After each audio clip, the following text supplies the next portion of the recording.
Hello, Harriet. What's been on your mind lately? Hi, I'm good. I am wonderful. I went on a date, so that's good. Yeah, I know, right?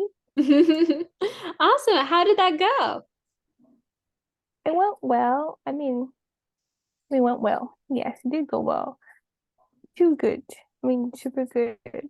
But I'm not suspicious. I'm just like something is lurking around the corner. Something about to jump at me, like something I'm not expecting. So I'm like, I like you, but like just 2 more weeks. Let me feel like in 2 weeks or so like that. Yeah, I'm kind of waiting for the shoe to drop, if that makes sense. But the date was good. Yeah. What's kind of leading you to think that something's right around the corner? It was like no, it was such a gentleman. Like, opened the car for me, took me on a date and things like that. Kept talking, like, engaging, and then, I offered to come stay at his place. And I was like, no, no, no, no, no, And I'm like, okay, we have a wife and kids, but okay, and Right. yeah, because I was like, I was a sus, but I was like, okay, fine, I respect that you're a gentleman, and it was nice, it's texting me and all that. So I'm like, I just had that feeling, like, that something's up. Maybe it's true timing me, maybe he has a wife and kid, maybe you're just being nice, I'm just being paranoid, but the date was good, and maybe I'm just scared that it was too good. I'm not sure, but it was a nice date. Like, we drank, we ate. Maybe it's not the one for me. I don't know. I'm not sure. I'm just feeling like something's off about him. Like, too good. Like, yeah. Are you It's like, almost like we're perfect on paper, but not in person. Like, perfect on paper, like perfect, but are you sure he's the one? Yeah, that's the feeling I'm getting. right? Like you just kind of got like a vibe? Yeah, like, was a vibe. It wasn't a bad vibe. It wasn't like the day was good. Like, we ate, we talked, we drank, we clicked, and things like that. I think other than the whole me not being able to come back to the apartment, that was the whole thing. But before that, like, I was just on guard. Mm. I think I have my guard up a little bit. You know, sometimes I'll just let him talk and talk and talk and talk and talk, and I'm like, yeah. So, well, overall, would I go on a second date? Yes, I would. Would I go on a third date? Probably not. You Mm. could try to say like, yeah. Yeah. What's kind of been your past experience with guys like that? Or could you tell me a little bit about your past like dating experience? What do you think about dating? So, my past dating experience has been like it's been it's been good and bad. Like, I've cried over a man before, but it was one time, and it was like in my 20s. I'm like, okay, that was it. No shame. And No but shame in it. exactly, but I think ever since, like, going to like 29, 28, 27, and things like that, 30, yeah, I kind of like, have my own stand and things like that. We talk, it's like mature conversations and things like that. Obviously, and asking, I tell you, like, if most of them, they come like, oh, I want to settle down. I'm like, I want to build my career and things like that. And they expect me to not, be at home and be a stay mom. Like, fine. Like, I don't want to do that. Like, that's not for me. And then, we kind of beat around the bush of, I can change. And then 2 months after we're done, there's almost like, trying to find the man that, wants the same thing as I do. Like, I want somebody, obviously, I'm not the best at committing to relationships, but I wanted someone that, you're on the same page about, career first, then kids after. Like, I want to be comfortable in raising children. Yeah. So much like, I'll say for my past, like my dating track record is pretty much like not douchebags, but like guys that know they don't know what the ones that they're too extreme or they don't have enough ambition. And this one's like right in the sweet spot. Like, good ambition. He knows that he wants to have kids, but he's not forcing me to have kids. He's more like, this is just what I want. Like, if you cannot do that stuff, that's fine. Yeah. And maybe that's fine. Maybe that's why I got the bite. Maybe I was off. Maybe because it was like, it wasn't like pushy about it. It was almost like maybe yes, kids told me that not saying not pushy, but 'cause I know man, like they always very pushy about kids. Like, oh, I want to have a child. I'm like, are you gonna carry the child or like what's Right. like who's the person? Like I want like where's the child coming from? So yeah, I think that was why I was like it would be weird, like maybe you have a child somewhere I don't know about. So yeah. Yeah. So it sounds like you've had this pattern with guys before where the guys, they seem really nice to begin with at the beginning, they're like, I want kids, I want to settle down, I want you to be a housewife and we're gonna get married and this is gonna happen. And you're like, hey man, no, I want to focus on my career. I have my values. I've set things in order and I know how I want to do things. And then they're like, okay, well, it'll be fine. And then you notice 2 months down the road, it's like they want to settle down more. They're trying to start pushing these things. And you're like, hey, I haven't changed my mind. But now, Yeah. yeah. So now you're finding someone who isn't upfront, like, I want to get married at this time. I want kids. It's non-negotiable. And you're kind of like, what? This is like a break in the pattern. Like Yeah. I've heard the same record go on, and now it's kind of skipping, and you're like, okay, is this for real? So that's very understandable where the skepticism kind of comes from. Because that's it's not what you're used to, right? So Yes.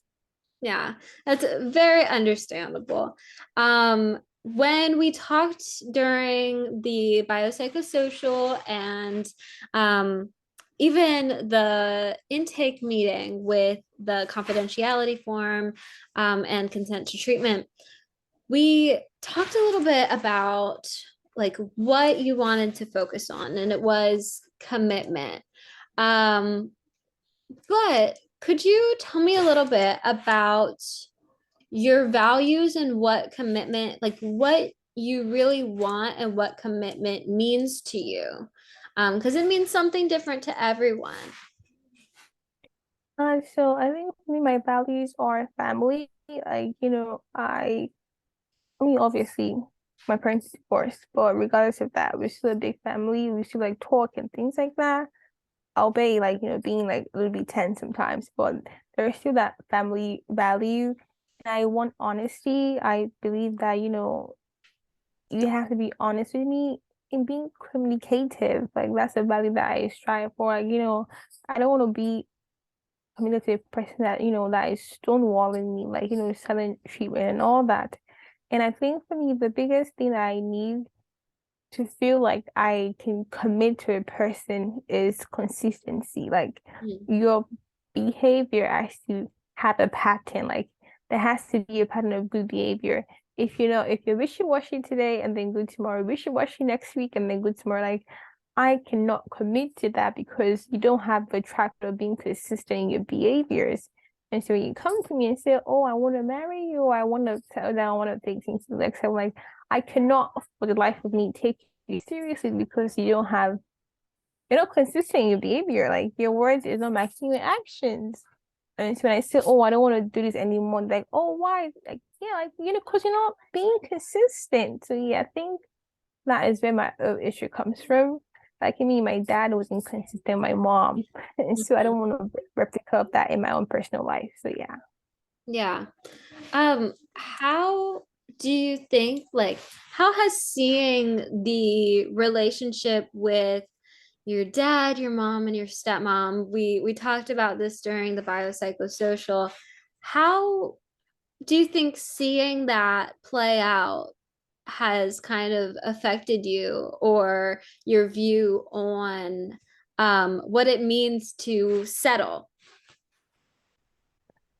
Okay, so my dad and my mom they were like together for a long time. Like they're not high school students. They met in college, like after college and things like that. And so they together for a long time, pretty much. And throughout the marriage, like it was good. Like they had their good days and they had the bad days, and the bad days were bad and the good days were like super good.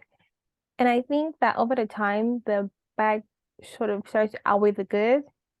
And so it could come home like, you smell my perfume. And she's like, I know that's my perfume because like, I don't want to kind of perfume it. And sometimes just come home and you just be looking so happy. And then she be having the worst and she's like, like it has to match up. You don't she doesn't call anymore, they're not talking as frequent, just like talking about the kids and business and but not like, connecting with each other.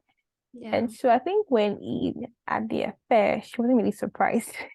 She kind Mm, of just confirmed what she knew.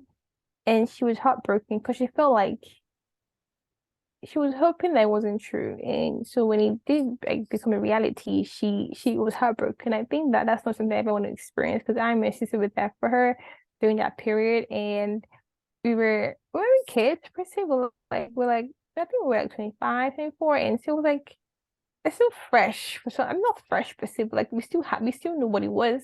And I think that's not something I ever want to experience in my lifetime.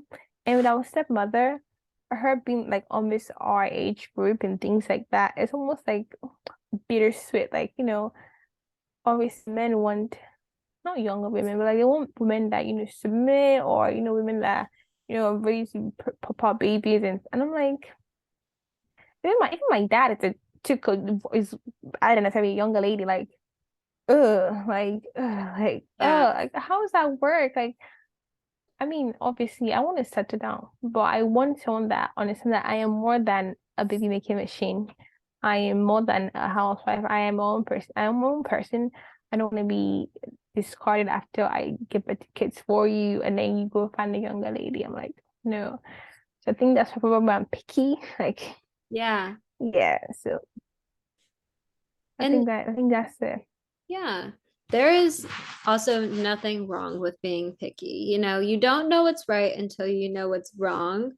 Unfortunately, that's how so many relationships go. And when you start out, you don't quite know how um, it's gonna work out, and now you've kind of noticed this pattern, and each relationship, you've learned something, right? So Yeah. one guy might have taught you at the first date, you want to be clear on your values, and that you're not going to change your mind. Another guy might have taught you that you want to be viewed more than a baby making machine. Um, Yeah.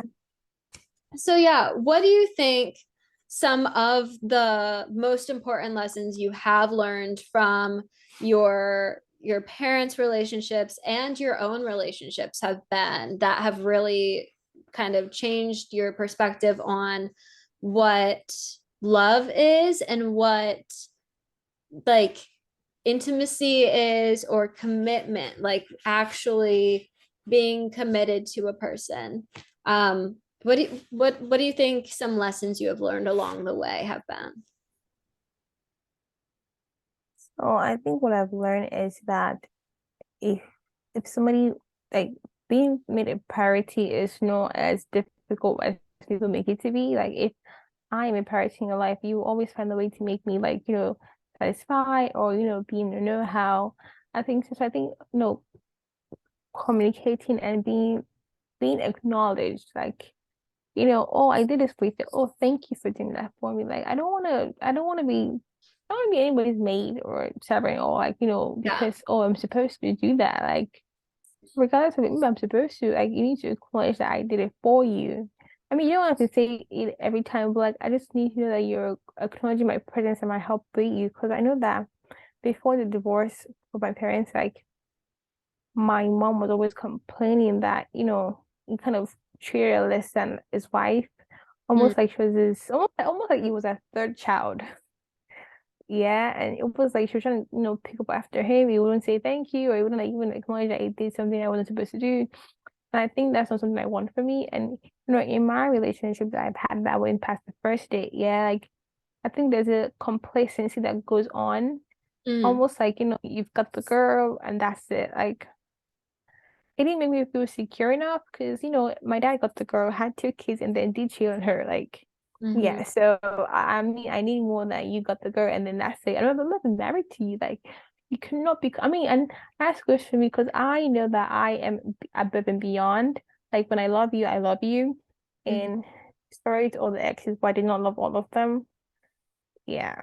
So, I mean, I wasn't. I mean, that's even my buyback because I wasn't. Like, I needed that grand gesture to know that, you're not going to do me dirty and I can fully and comfortably, like, allow myself to fall in love and be vulnerable with you. Like, I think for me, my bad habit is that when I sense that, there's something iffy, I just have my guard up. Like, it's just up for no reason. No, it's up. And then it doesn't come down until I can feel like you're not going to do it. And even then, I just do it slowly and gradually so that if I do all at once, I'm not shocked if something bad happens. And I think that's something that, I mean, my mom tells me that, life is life. Life will always life. And you have to go in at first. You cannot always be protected. And, I'm like, well, that's why you have a divorce. I'm sorry, because I I'm not doing that. I'm not gonna just, yeah, I have to protect myself somewhat. I think having that approach with me, maybe that's what's stopping me from, committing and, being able to be vulnerable. Maybe that's why. Maybe I can listen to my mom and actually not have my gut up all the time. Maybe that's what I need to do. But who knows? Yeah, no, it sounds like you've seen what's happened to your mom and you've kind of made notes in your head on what to do and what not to do. You've Yeah. seen what being not appreciated looks like, you felt what being not appreciated looks like. And so you're like, no, I am going to be appreciated. I'm not going to lower my walls to let somebody potentially hurt me. And that's very understandable. Absolutely. Um, it love is hard for everyone. And especially like not especially seeing what you've seen with your mom and your dad and that kind of betray of trust, but also it sounds like it was kind of like a slow, like resentment was growing and tension was building and everyone, they were like separating slowly over time, and then the affair happened and then it was done. And Yeah. yeah, it does something to your trust when you see somebody you love, like your dad, hurt somebody else you love, like your mom. Um, Yeah. so absolutely, that makes so much sense. I am wondering to you, what have you ever been in love? Um, do you think you've ever been in love? And what do you think, like, what does love mean to you? Like, what is this kind of ideal relationship or even ideal feeling of love? What does that look like for you? I ever been in love? Yes, I have been in love. And oof, I have been in love, but we had to go our separate ways because of I don't know what happened. I never got a reason. Just one day I could not be with you anymore. And that was it. That was literally the only explanation I got. And I never got any closure. Like to this day, I mean, if I'm pretty sure if I saw him on the street, I would just have a mental breakdown. That is how much I was in love with that man. And Can I you tell me was what that I felt like? was I was his egg. I mean, like I was I was his head. I would say like he carried me like an egg, like a princess, and he shattered my heart like so hard. Like when you're on cloud nine for so long, like you just feel like you can never come down. Mm-hmm. And then one fateful day, on a random Tuesday, 9 a.m. in the morning, you're brushing your teeth, you're having your skincare done, you get a phone call. I'm sorry, but I cannot be with you anymore. And that's it. That's what you get, a phone call. And you're like, is it a prank? I mean, you joking with me? Like, yeah, like, and then it's like, no explanation. And so you're like, your whole year is ruined. Like, every little thing reminds you of him. And then you have to purge him out of your system. Like, that purging is the insane part. That's like know that you cannot call him by 1 a.m. and talk to him. You cannot call him and hear his laughter anymore. You cannot be expressing. Yeah, that's how I was in love, and I was hopelessly in love. I think this was before the divorce Mm. and my parents. And so like it was so random for me to go. I mean, if I knew that, if it happened before after the divorce, like I wouldn't have been taken aback because like I saw my mom experience it. So I was also experiencing for the first time that I haven't like seen anybody experience it in my family. And so I cried. I cried a lot. All my days, I cried a lot. And I wouldn't even tell anybody because I was so embarrassed about it. I was just embarrassed, and I had to tell my sister, and she held me as I cried like all night. And I mean, we spoke. I mean, the guy obviously like we knew each other for a long time, not a long time, but like a year or two. We're together for about probably 3 years. Yes. So in total, like 5 years of knowing each other. Mm-hmm. And so we spoke every day when we were together, obviously. We would call and the communication was great. Obviously we had a disagreement, but the communication was great and it was lovely. But I think that hurt me so much. I mean, I wouldn't say it kind of made me, I mean, obviously I do have a shield, but I was open to loving again. I really was open, but I think I was so out of touch with like, the dating pool. And when I got Mm-hmm. back in, I was like, what is this? So, so I think that just kind of made me have my guard up and things like that. But yeah, it was hard. It was hard having to pick myself up again after being heartbroken in that manner at such like a young age, like in that bubble of mine. Like I wasn't naive, but I didn't think I could ever be hurt. No, I didn't think it happened to me like in that manner. Like Yeah. I mean, I deserve. Oh, I'm sorry, because I'm an affair, or because I'm not a nice man, or because I am moving out of the country, because I am a reason. Not just I cannot be with you anymore. Like no explanation. And so to this day, to this day, if I see him on the road, I mean, obviously I'm over him, but if I see him on the road, I am gonna have a mental breakdown just because of how much his face reminds me of you did me dirty so hard that I want to punch you every time I see you. Yeah. Yeah, but I think now I think after a while, I mean, I didn't go to therapy, but like I was talking to somebody that I need help, and I got over it. I did get over it, and I'm proud of myself because it was tough. It was tough. Honestly, I thought I was gonna get married to this guy. I'm so serious. Like I think that was even what pushed me to just focus on my career. Yep. So yeah, Yeah. that was like the fire in my belly to just like just focus on yourself, and that's it. Yep. So yeah. Yeah. So absolutely. What I'm hearing is just like a quick summary to make sure that I have everything right. So this was like your ultimate love, like your first love, and just you were with this guy, you knew him for 5 years, you were in a serious committed relationship for 3 years, thought that you were going to marry him, and shared everything with him, felt like a princess around him, like you were prioritized. And then one day, out of the blue, you get a call saying, I can't be with you anymore. And that shifts your perspective of, like, I didn't think that this could happen to me, to this is happening to me. I need to protect myself. And the walls kind of come up and you're heartbroken. And you don't really want others to see you in that vulnerable state. Thankfully, you had your sister. That's so great that you were able to talk to your sister about it and have her support. And so now, over it, some years have passed. You've worked through it. There's still a little bit of anger there at why don't I have an explanation? Why did this happen?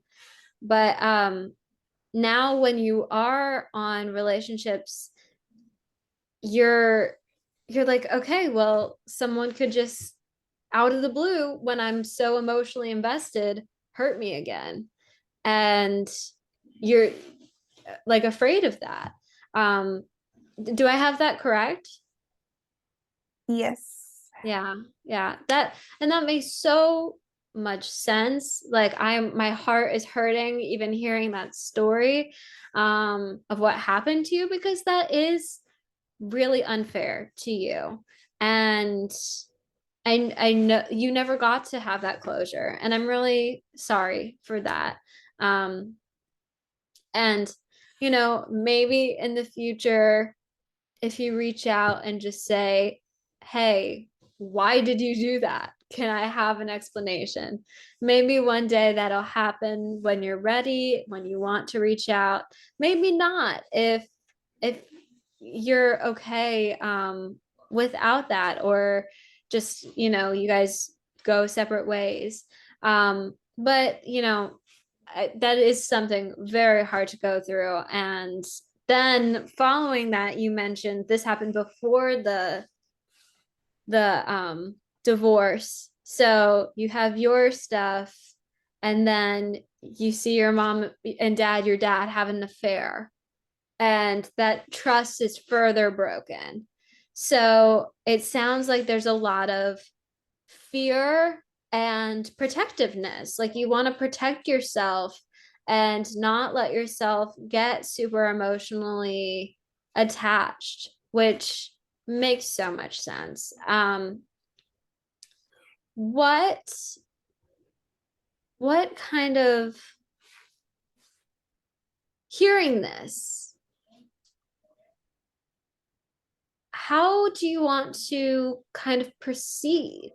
Because we can focus on this past relationship and trust, and what trust kind of means to you, and sort of rebuilding that trust in others and relationships, and even family with your dad, like the sanctity of what a relationship means. We can focus on that. We could also pivot and sort of focus on um, the future, and trying again and trying to get back out there. But what do you kind of want to prioritize? What do you think about all this? I think what I want to prioritize is, I I love my dad. Like, it's almost like I want to separate the action from the person, but Mhm. obviously your action is a reflection of you as a person. Yeah. So I think, my mom, I think she's healed from it actually. I think she's his friend now. Like they're friends, they talk and they share. And I think for me, I still not resentment per se, but I think I cannot get over the fact that his wife could be my sister. Mm-hmm. Yeah, and I think that's a little bit mind-boggling. So I think I wanna repair that relationship, and with him. I could repair the. I don't have a relationship with his new wife right now. I don't think I want to, because I just feel like there are a lot more handsome men out there than to that you could have had an affair with, but not like somebody's like what 50 something years old. But okay, like I get it. Yeah, and I wanna go on a second date, my date, and not feel like the shoe's gonna drop on my head like in 2 years' time or a day's time. Like I want to just be in the moment and have fun. And if it breaks my heart, fine. I want to get on the horse again. Like I want to be able to love. Being able to love is also opening yourself up to vulnerability and knowing that the love could be wrong or it could be right. It could be sweet. It could be bittersweet. It could be.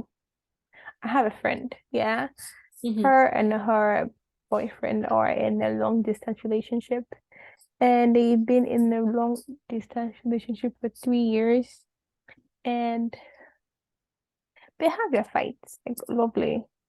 Well, I can just tell that she is so in love with that man. Like Mm-hmm. she she waits and watches for him to text her. Yeah. Yeah, and she has been heartbroken, like more than I have been. And without fail, she opens her heart over again and loves over again. I think this might be for her, maybe because he's not here now, and so it's long distance, so they can have more time to communicate properly, learn how to, yeah, but I think that is what I want to be like. So it was like, regardless of the hurt, open my heart up again and love and be able to like say that I'm gonna commit. Even if it doesn't turn out right, but so far I am being right to myself to commit and experience that, joy of being in love, of being in a relationship. Yeah, I want to experience that. And if that leads to something better and leads to me getting married, that would be wonderful. But I don't want to be in this fear of, oh, I want to guard my heart so tight that no one comes in, that I am also blocking myself from receiving love. Mm-hmm. Yeah, I think that's moving forward. I think I want to, be more open, be more vulnerable with myself and people that are around me and the men that I come in contact with. Yeah. Yeah, absolutely. Um, I think that's such an amazing and brave thing to do, even. Like we've talked about, you know, the things in the past that have hurt. That's so brave of you and such a good skill to have, to look at your friend and look at the good parts of relationships and what they can offer, and say, I want that joy for myself, no matter what heartbreak might bring. I want to live my life and not be in constant fear, and feel happy, and have butterflies in my stomach. That is so brave of you, and just I'm in awe of you for doing that. That's really something to be proud of.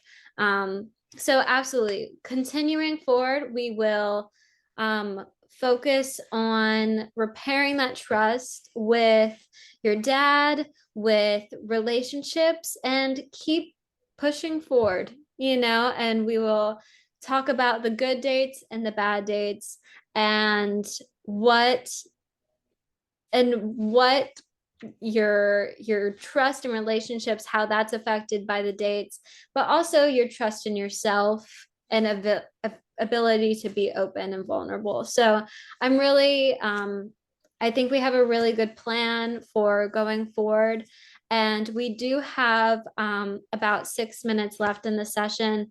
So I think we have a really good plan. And you said that you wanted to go on that date and be open and present and free. And so I think that's a really next good goal to have.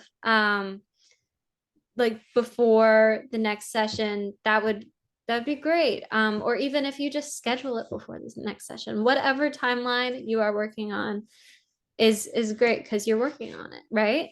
So is there anything else Yes. that you would like to talk about in this 5 or so minutes that we have?